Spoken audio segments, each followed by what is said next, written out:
So I want to talk a little bit about fear and anxiety in paragliding. And I'm going to approach this largely through the context of SIV and acro maneuvers, simply because I think people struggle with it a bit more in that environment because it's a little easier to avoid fear in cross country simply by choosing more chill conditions. And I think for the most part, people have kind of type 1 fun while they're doing soaring flights and they don't usually get too scared very often. But pretty much everybody has to deal with fear quite regularly in SIV and acro. So I have a lot more personal experience dealing with it in my progression, and then also helping people deal with their own fear and anxiety and fear injuries throughout my coaching practices. And I think one of the first things to start with when you're dealing with fear and anxiety is to understand where the fear is coming from and whether or not it's well-founded. Because fear and danger are not the same thing. And people often associate them together, but it's possible to have something that's very scary but not particularly dangerous. And you can think of like a roller coaster or bungee jumping that would fit in this bucket.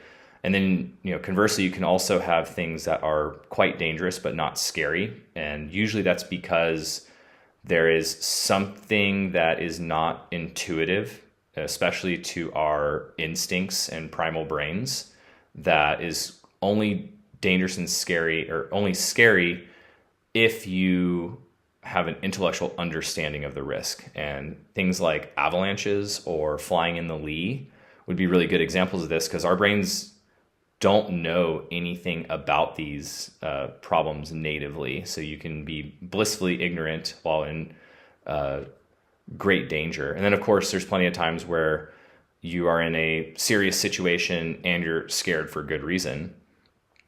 So understanding what the fear is a good first step, because depending on what kind of fear you're dealing with changes what the solution, what the approach is going to be. If you're dealing with a rational fear because the conditions are above your ability level and a serious outcome is both likely and difficult to control, then your priority is just getting through the situation and managing it to the best of your ability, and trying not to get too lost in the fear so that you can do what you need to do to be safe. And even if that means throwing your reserve or making a tree landing or whatever. But a lot of the times in SIV and acro, we're not dealing with necessarily a imminent danger to our well-being so much as we're dealing with the anxiety around the unknown. And I think a lot of pilots are mostly afraid of the unknown and uncertainty because there's so much of an intuitive and feel aspect to our sport. We don't have a lot in the way of instruments or attitude indicators or things like that.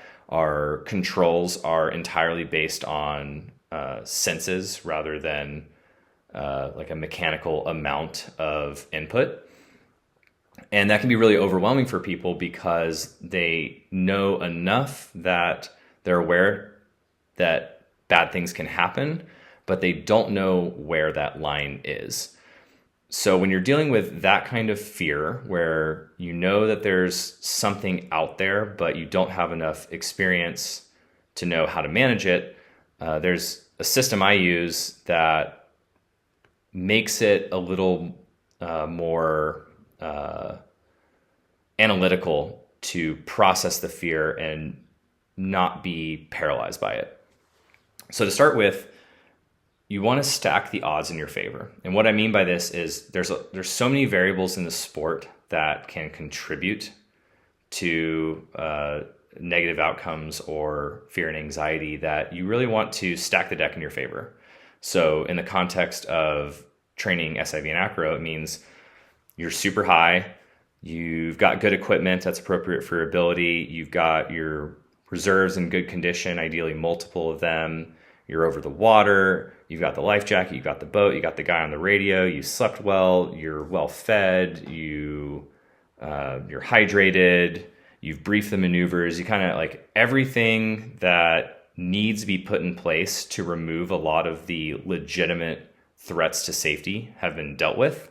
And then that creates space that you can now explore the uncertain area without having to worry about other things. For people that aren't doing maneuvers, what this might instead look like is you're starting to work with more turbulent conditions or a new site, or you're stepping up gear. Regardless of what it is that you're challenging yourself at, you want to have everything else in as ideal of shape as it can so that you don't have to worry about compounding factors. And then once you do have those compounding factors figured out and you've understood where the threats are, now you need to go into what you're doing and understand where it could really go wrong so that you know where to focus your attention to avoid really bad outcomes. For most maneuvers, there's kind of a Goldilocks zone of the ideal timing and amount of input. It's quite rare that anything has extremes of where you just have to do as much as possible. Usually there's this middle ground of the perfect timing and the perfect amount. And you can be off in a number of ways. You can be too early, you can be too late, you can be not enough input, you can be too much input. And fortunately, it tends to be that some of these errors are more forgiving than others. As an example, when you're learning wingovers, if you pull on the inside brake too late, you can go really high and run out of energy, and that's where the really nasty collapses can happen. Conversely, if you pull too early, nothing really bad happens. It's just really hard to get a good wingover. And then you also have lesser errors, like if you don't use enough outside brake and you get a wingtip collapse, it's not nearly as dangerous as pulling the inside brake too late. So understanding what the various ways to be wrong are and which ones are worse than others is an important part to figuring out where this Goldilocks zone is. People often get tripped up, especially the overthinker types, of needing to know exactly what they need to do it right, because they're so afraid of being wrong that they get paralyzed from just trying. And what you have to accept is that it's going to be unfamiliar and scary the first couple times you do it, and that's normal and that's totally okay. What we're trying to do to deal with this fear is to handle it in bite-sized chunks and iterate to get closer to ideal and perfection over time while improving the networks that your brain is forming. So let's talk about, for example, someone learning a spiral. When you first learn the spiral, people very regularly get overwhelmed by the G-forces and the wind noise, and they combine that with the fear of all the things they're told about spirals, of getting locked in and losing control and blacking out and all this other like scary stuff without the context of when or why or how that happens. So as soon as they start feeling G-forces, they freak out. And what they're not told is that you can experience part of it and learn how the maneuver works and learn how to get in and put the nose at an angle that you want and bring it off and control the energy in enough of a gradual motion so that nothing bad happens. And then they can go a little bit deeper. They can go, maybe they were at 75 degrees, they're going to go to 60, and then they'll come out and they'll see that it still works. And then they go down to 45 degrees and come out, and then they go down to 30, and so on and so forth.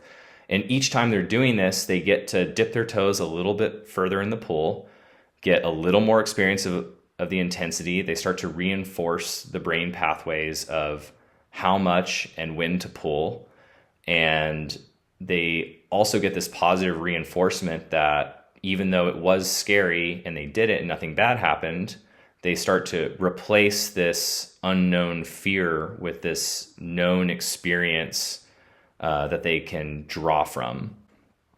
And so the way that people often get tripped up when they're learning the maneuvers is they're focused so much on the end goal and getting there that they skip through this really important step of understanding the process and the mechanics to arrive there. So people are like, okay, I've got a couple of flights and I want to do the nose down spiral, and okay, so I'm just going to pull the brake really hard, and then they're like, oh god, that was way more intense than I wanted. And you see something really similar with full stalls, that people are fixated on this idea of I need to experience the full stall, so I'm just going to go out, I'm going to shove my hands down and go through all this stuff. And for the right personality type, you can get away with that, but it doesn't have to be that scary and out of control if you don't want it to. And I think that message hasn't been shared enough with people, that you can take these bite-sized base hits, understanding what you're going for and iterating closer and closer to perfection, and also knowing that it's okay to make little errors, that there's a range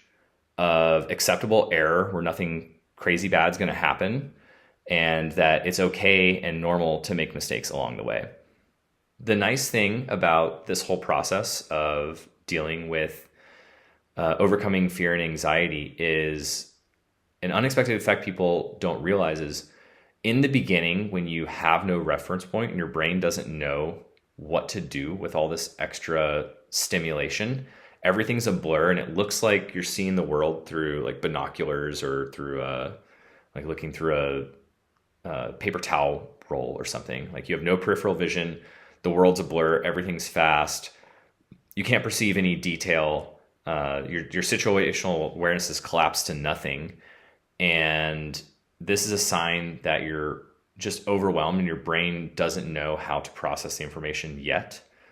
But what happens with exposure is that your brain is now able to integrate its past lessons and build upon that, and every time becomes a little more familiar. You'll see that you'll start to see more, your peripheral vision will expand, everything will start to look a little slower, you'll start to see more detail, you'll be like, oh, I can see how high I am, I can see the color of the world behind me, I can see the detail of the world behind me, I can see other gliders, I can see other things. And the further you go on this, the less hard your brain has to work to understand what's happening, and the faster your reaction time will be. And this is great not only for replacing your fear with this understanding, but it also just makes you a better pilot in general, because you're less overwhelmed by everything going around you, and you have this extra brain power that allows you to look around and see where the real dangers are. And the last thing I wanted to talk about was specifically for people that are dealing with fear injuries. The good news is the overall process for recovering from a fear injury is not all that different from what I already described, that you need to stack the odds in your favor. You need to identify where things go wrong and understand kind of where the safe errors are and where the dangerous errors are, that you're going to take these bite-sized progressive chunks into like figuring out where that Goldilocks zone is, and that you're going to gradually work your way through incremental bits of fear. The main difference for people working with fear injuries is that you're a little extra vulnerable to being re-injured, just like someone recovering from a physical injury is. So you have to especially prioritize staying in control and having a more conservative progression, because we're undoing the damage of the fear injury first and prioritizing that over progression, which will certainly happen, but that's a secondary priority towards fixing the fear injury first. And along those lines, there's a couple really key details that can help get over the fear injury faster. The first one is you need to stop replaying what went wrong in your head. And that's both visualizing it and like watching your video over and over, because every time you tap into that memory, you're reinforcing the neural network that houses it. And this isn't woo-woo stuff. This is how neuroscience works. Every time you activate a memory, you reinforce it. And it's really important that you're not reinforcing a negative memory, because that's how you're going to remember the trick. That's how you're going to continue to be afraid of it, and you're going to remember doing it wrong. So you want to relive it just enough to understand what the mistake was, why it happened, what you could do differently to avoid it, and then you need to put that away. You need to file it away and not look at it until you've fixed the fear injury. Probably the worst thing you can do is to continue to ruminate on the event over and over and over, because the more you do that, the more you'll reinforce it and the more you'll have to undo that work again later. So hopefully you guys got something out of this and are able to apply these lessons. If you want to come train with me, I do teach SIV and Acro out in Turkey every spring and fall, and you can get in touch with me on my website, beyondsiv.com. Thanks for watching.